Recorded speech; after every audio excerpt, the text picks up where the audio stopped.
That is the way in which God has ordained to make us holy. And that is a derivative, if you will, of this verse. By following in the example of Christ, being willing to suffer, by following that example, we are made like unto him. Right?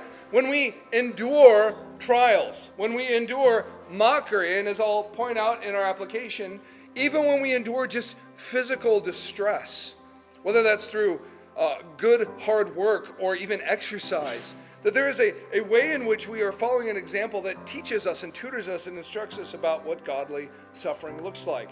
It is a way in which God sanctifies us, makes us holy, sets us apart, and helps us to grow in godliness. He is an example to follow.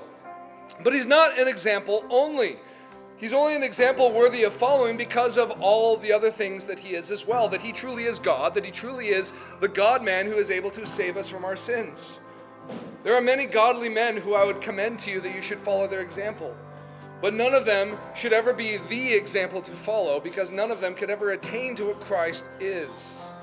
When you read of the mighty men in the Old Testament, we have plenty of godly men who are worthy of honor. And you read those passages where it talks about that there are this many, but they didn't attain to this group. Like there's sort of this hierarchy of glorious battle warriors in David's mighty men.